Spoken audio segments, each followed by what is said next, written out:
आप लोग हंसी में मत ले जाना, सही बात सुना रहा हूं आपको। हमारे पूज्य गुरुदेव श्री पहाड़ी बाबा महाराज, खाक चौक वाले महाराज जी सुनाते थे। अब तो जमाना बदल गया। महाराज जी कहते, जिस समय हम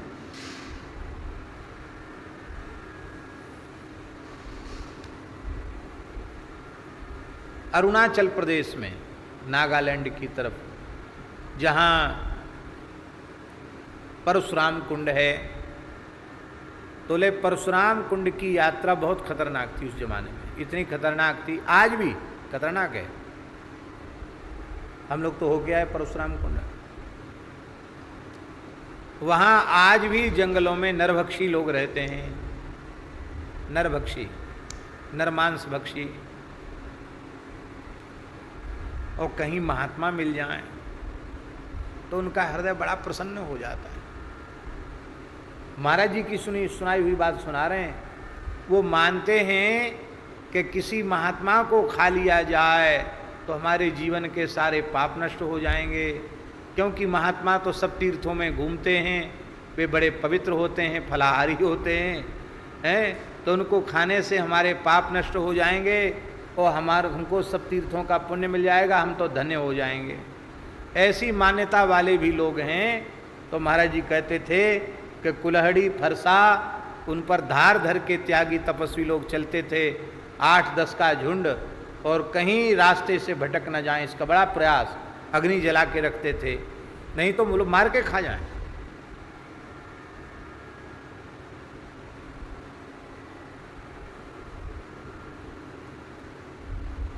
एक महात्मा के साथ घटी हुई सत्य घटना। ये घटना लगभग 80-90 वर्ष पुरानी हो सकती है। महाराज जी के मुखारविंद से सुनी हुई घटना। बोले उधर की यात्रा में एक महात्मा थे, जमात से छूट गए, भटक गए, तो एक भेड़ चराने वाला मिला। वो विशाल काय था महाराज को, सामान्य मनुष्य के जैसा स्वरूप नहीं था उसका। उसने इनको पकड़ लिया, भाषा समझ में नहीं आवे क्या भाषा बोल रहा था। ले गया एक गुफा में। इतनी बड़ी गुफा थी कि उसमें उसकी सब भेड़ें आ गईं, और दरवाजे की तरफ खुद बैठ गया। वहाँ अग्नि जल रही थी, वो महात्मा को दूर बिठा दिया और वहाँ बैठा, और एक भेड़ को ऐसे ही उठाया और अग्नि में भून कर ऐसे ही खा गया। बनाने की जरूरत नहीं, ऐसे ही दांतों से खा गया। खा करके कुछ मादक पदार्थ था उसको पिया और लेट गया। और महात्मा के तो प्राण सूख गए। उन्होंने कहा थोड़ी देर में हमारा भी, जब भी ये सो के उठेगा और इसको थोड़ी बाल भोग की इच्छा होगी, तो अभी तो हमारे सामने भेड़ का काम तमाम किया है, अब हमारे साथ भी ऐसा ही करेगा। अब वो महाराज हनुमान जी की याद करने लगे। जय हनुमान ज्ञान गुण सागर, जय कपीस तिहुँ लोक उजागर। हनुमान जी को बहुत पुकारा, हनुमान जी बचाओ इससे, इसके जा भी नहीं सकते भाग करके, क्या करें, कैसे करें। तो भगवान बुद्धि देते हैं, युक्ति मुक्ति देते हैं। तो जैसी वो सो गया, महात्मा के पास चिपिया थी। चिपिया जानते हो ना, चिमटा। वो चिमटा था महात्मा के पास। उन्होंने उसको धूना में डाल दिया, लाल हो गया, और वो सो रहा था। तो सोते हुए उसके दोनों नेत्रों में ऑपरेशन कर दिया। अभी अपने प्राण बचाना तो कुछ तो करना पड़ेगा, और तो कुछ कर नहीं सकते। तो दोनों आंख उसकी जलाई, बड़ी जोर से वो चिल्लाया, और ये भागे वहां से। जैसे तैसे प्राण बचा करके आए। तो ऐसे भी लोग हैं नरभक्षी, जो मनुष्यों को खा जाते हैं, और महात्माओं को तो विशेष पवित्र मानकर बड़े प्रसन्न होकर खाते हैं। तो ये आसुरी संस्कृति है। वो सब निश्चर निकर सकल मुनि खाए। परम श्रद्धे पूज्य श्री मानस मर्मज्ञ श्री रामेश्वर दास रामायणी जी का भाव, जिन्होंने भक्तमाल की बृहद टीका की, ऐसे परम श्रद्धे पूज्य श्री स्वामी रामेश्वर दास जी रामायणी जी महाराज, अद्भुत वक्तव्य था उनका, अद्भुत शैली। दास के ऊपर तो उन्होंने इतनी बड़ी कृपा की, अपने हाथ से लिखित विनय पत्रिका दास को उन्होंने प्रदान की। आज भी हमारे पास वह सुरक्षित है। तो वो बड़ी सुंदर सुंदर बात मानस जी की बताते थे। एक बार हम उनके पास गए तो उन्होंने कहा, निश्चर निकर सकल मुनि खाए। सकल मुनि खाए तो अगस्त जी, सुतीक्षण जी, ये सब कहाँ से आ गए? ये झूठ लिखा है। निश्चर निकर सकल मुनि खाए, सकल माने संपूर्ण। जब सभी महात्माओं को खा ही लिया तो सकल मुनि के आसमन जाए जाए सुख दीन। महात्मा आए कहाँ से? बात अटपटी सी है। दंडकारण्य में भगवान ऋषियों को जा जाकर दर्शन दे रहे हैं, तो जब सब खाई गए, निश्चर निकर सकल मुनि खाए, तो फिर बचा क्या? तो हमने कहा महाराज जी आप ही बताइए। तो उन्होंने बड़ी अच्छी बात बताई। उन्होंने कहा, जो केवल सकल मुनि थे,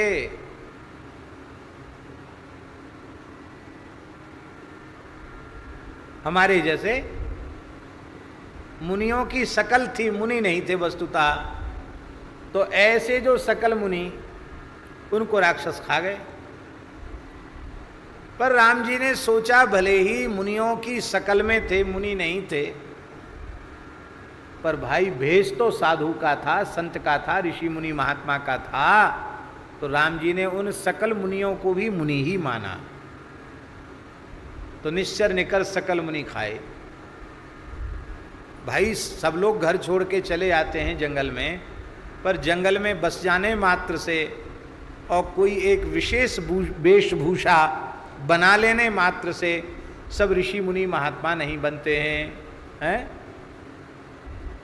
उनके जैसा आचरण हो, वे ही महात्मा माने जाते हैं। तो राम जी ने अपनी करुणा दिखा दी कि तुम भीतर से महात्मा न हो, सकल भी महात्मा की हो, तो भी हम तुमको महात्मा ही मानेंगे और तुम्हारी रक्षा करेंगे। तो राम जी ने निश्चरहीन करुमहि भुज उठाए प्रण कीन। राम जी ने भुजा उठा करके प्रतिज्ञा की कि मैं धरती को निश्चरों से विहीन कर दूंगा। यही है राम जी का रोष, और यही रोष है अग्नि। राम रोषा नल ज्वाल माला मिषज्वांत चर। श्री राम जी का जो रोष है, उसकी जो अग्नि है, क्रोध रूपी जो अग्नि है, ये क्रोध रूपी अग्नि क्यों कहा गोस्वामी जी ने?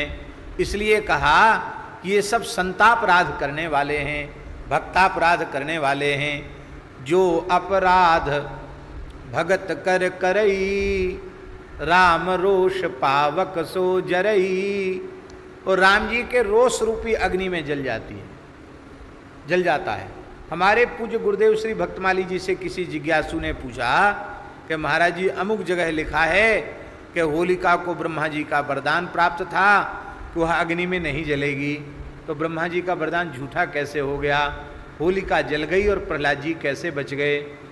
तो महाराज जी ने कहा, नहीं, ब्रह्मा जी का वरदान झूठा नहीं हुआ। क्यों? बोले अग्नि में न जलने का वरदान था, उसको तो अग्नि में कहाँ जली? वो भक्तापराध रूपी अग्नि में जली। राम रोष पावक सो जरई। वो सामान्य अग्नि में नहीं, भक्तापराध से जन्य जो राम जी का रोष, उस रोष रूपी अग्नि में वो होलिका जल गई। इसलिए ब्रह्मा जी का वरदान झूठा नहीं है। इतना सुंदर समाधान महाराज जी ने किया। यही बात कही जा रही है, राम रोषा नल ज्वाल माला मिषध्वांत चर। राम जी की रोष रूपी जो अग्नि है, और वह अग्नि की जो ज्वाल माला है, प्रचंड अग्नि है, उसके बहाने से ध्वांतचर, ध्वांतचर माने होता है निशाचर राक्षस, उनका संहार कर दिया हनुमान जी ने। राम जी की रोष रूपी अग्नि को लेकर के उसी ज्वाल माला के मिस माने बहाने से हनुमान जी ने उन राक्षसों को ऐसे जला दिया, सलभ संहारकारी। सलभ जानते हैं? नहीं जानते। पतिंगे, दीपक जलाने पर वर्षा काल में विशेष रूप में आप देखेंगे, बरसात में तमाम कीड़े पैदा हो जाते हैं। आप दीपक जलाएंगे तो दीपक की ज्योति को देखकर पतिंगे आकर उस पर टूट पड़ते हैं, और सवेरे तक यदि दीपक जलता रह गया तो सैकड़ों जीव उसमें जल करके मर जाते हैं। तो जैसे वे सलभ पतिंगे वे जल जाते हैं अग्नि में, ऐसे ही राम जी के रोष रूपी ज्वाला माला के बहाने से हनुमान जी ने लंका के राक्षसों को लंका दहन करके पतिंगों के जैसे जला दिया।